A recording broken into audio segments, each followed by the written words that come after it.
Question to start with you, Jim. What do you have to say about the town's 2012 audit? I think the audit needs to be completed.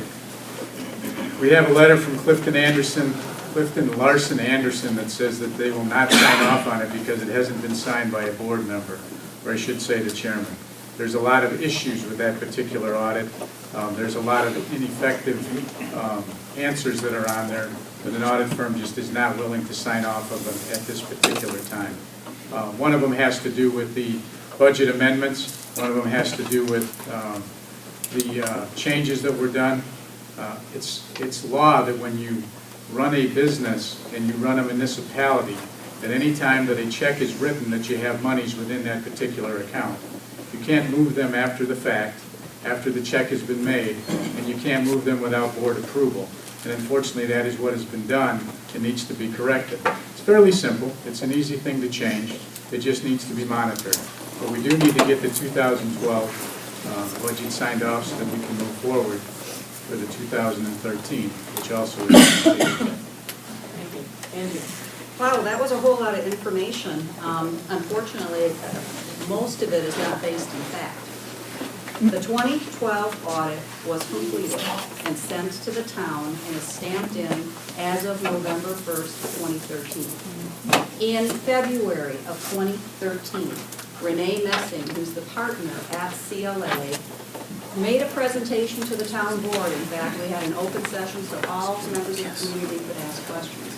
She declared it a clean audit at that point in time. It was one of the earliest audits we've had in the town of Waukesha ever, because we had our arms around what needed to be done in 2012, and we were able to have the audit people in very early on.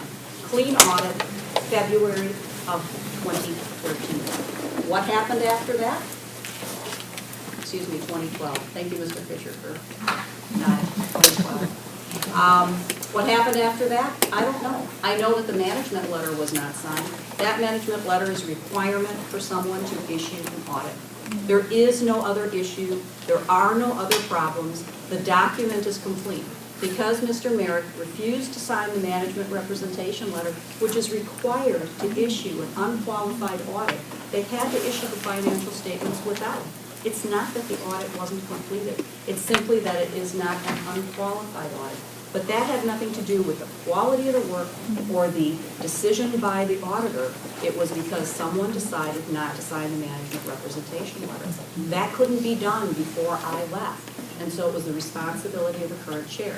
The current chair did not bring that question to the board. The board could have directed him to sign it, could have directed the clerk to sign it. The assumption was that it was taken care of. It was not. It became campaign fodder November of 2013. Thank you. Yep. Clifton Larson Allen is a 3,600 CPA strong company. They're one of the top 5 audit firms in the United States. Jonathan Schutkin is their general counsel. I figured this question was going to come up. I brought 2 emails that he provided to the town board. As you may or may not be aware, the town has recently filed and possibly further distributed a complaint. He goes on to state that we, as a town, filed a complaint against 2 of those CPAs, one being one of the partners of the firm. That complaint was filed without the authorization of the board, and the board later took action to protect the town and forced John Merrick to retract that complaint. This led to lots of back and forth. That email was from November 14th, while we were still trying to get a completed letter. In February 28th, 2014, Jonathan Schutkin responded to an email that I sent him. I asked him 4 basic questions, and I'm going to read them fast so I get them. Based on general accepting accounting practices, is the audit for Town of Waukesha calendar year 2012 complete and finished? His response is, yes, the 2012 calendar year audit is finished. Based on general accounting practices, what is the specific reason that no opinion was provided?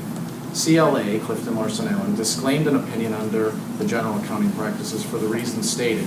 We were unable to attain written representations from management as the town as required by general accounting standards. At the time of the completion of the 2012 audit, was Clifton aware of any fact that would have resulted in an adverse or unclean audit, defining adverse and unclean as the generally accepted accounting practices? At the time of the completion of the 2012 audit, CLA was not aware of any information that would have resulted in an adverse opinion as the term is defined by general accounting practices. If the town of Waukesha provides the signed management letter today, would you revise your opinion? They answered no. They severed the relationship with the town. Stop there. This really wasn't a campaign issue for me when I was making my decision to run. And it really didn't come to my forefront until the first meeting in February of the town board. And what was transpiring was essentially the town board was interviewing a partner from Baker Tilly about becoming our auditor. And a question was asked, should an elected official ever have access to the financial accounting systems? And he emphatically answered, no, never. Nothing past read-only access. And it became clear to me, just through the conversation that was going on between the Baker Tilly partner and the town board and other members of the town board, that clearly in the past, elected officials had, as a regular practice, entered financial transactions into the financial system. Now, I'm not throwing darts here or anything like that. I'm talking about a process issue that clearly is not designed to be acceptable by audit firms. So I'm not saying anybody did anything improper, other than clearly we had a process issue going on in the town of Waukesha that is not considered to be acceptable. And to further that point, there's a letter here from Clifton Larson Allen, dated November 1st of 2013, where they very specifically state, in addition, the involvement of certain town board members in performing the accounting function and having access to the accounting system precludes proper segregation of duties. So to me, that process issue is a problem in the town.